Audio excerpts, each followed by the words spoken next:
അങ്ങനെ കാത്തിരുന്ന് 2025 ആദ്യത്തെ വേനൽ മഴ കിട്ടിയ ദിവസമാണിന്ന്, മാർച്ച് 12. ഇന്നത്തെ ദിവസത്തിന് കുറച്ച് പ്രത്യേകതകളുണ്ട്. ഇന്ന് ചിനക്കത്തൂർ പൂരമാണ്, ഇന്ന് ചോറ്റാനിക്കര മകമാണ്. അങ്ങനെയൊക്കെയുള്ള ഒരുപാട് പ്രത്യേകതകളുള്ളൊരു ദിവസം കൂടിയാണ്.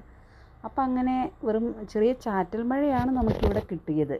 ഇവിടെ എന്ന് പറഞ്ഞാൽ തൃശ്ശൂർ ജില്ലയിലെ വടക്കാഞ്ചേരി മംഗലം പ്രദേശത്താണ് ഇപ്പോൾ ഉള്ളത്.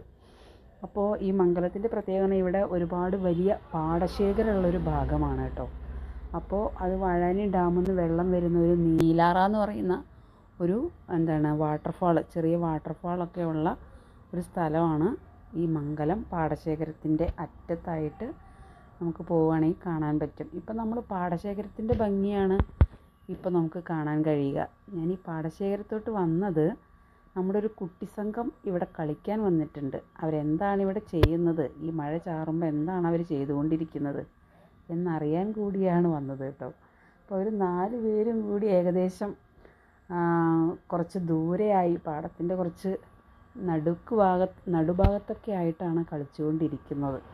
അപ്പോൾ അവരെ ഒന്ന് കണ്ട് അവരെന്താണ് ചെയ്യുന്നത്, ഒപ്പം ഈ പാടത്തിൻ്റെ ഭംഗിയും അതിൻ്റെ ചുറ്റുപാടുമുള്ള ആ പ്രദേശങ്ങളുടെ ഭംഗിയും ഒക്കെ ഒന്ന് നേരിട്ട് കാണാനും കൂടിയാണ് നമ്മുടെ യാത്ര. അപ്പം നമുക്കൊന്ന് കണ്ടാലോ ഈ വടക്കാഞ്ചേരിയുടെ ഭംഗി, ഈ മംഗലം പ്രദേശത്തിൻ്റെ ഭംഗി.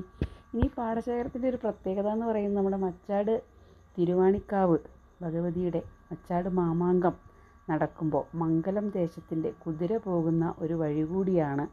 ഈ പാടത്തിലൂടെയാണ് ഈ കുതിരയെ കൊണ്ടുപോകുന്നത് കേട്ടോ. ഈ പാടം വഴി പോയി കഴിഞ്ഞാൽ എളുപ്പം തിരുവാണിക്കാവിൽ എത്തിച്ചേരും. റോഡ് വഴി പോകുന്നതിനൊക്കെ വളരെ ബുദ്ധിമുട്ടാണല്ലോ.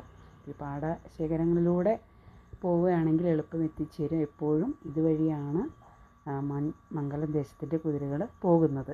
നമ്മുടെ വീടിൻ്റെ മുമ്പിൽ കൂടി വന്ന് ഈ പാടത്തേക്ക് ഇറങ്ങിയാണ് എല്ലാ വർഷവും കുതിരയെ കൊണ്ടുപോകുന്നത് കേട്ടോ. അപ്പോൾ നമുക്ക് ഈ ഭംഗിയൊന്ന് ആസ്വദിച്ചാലോ.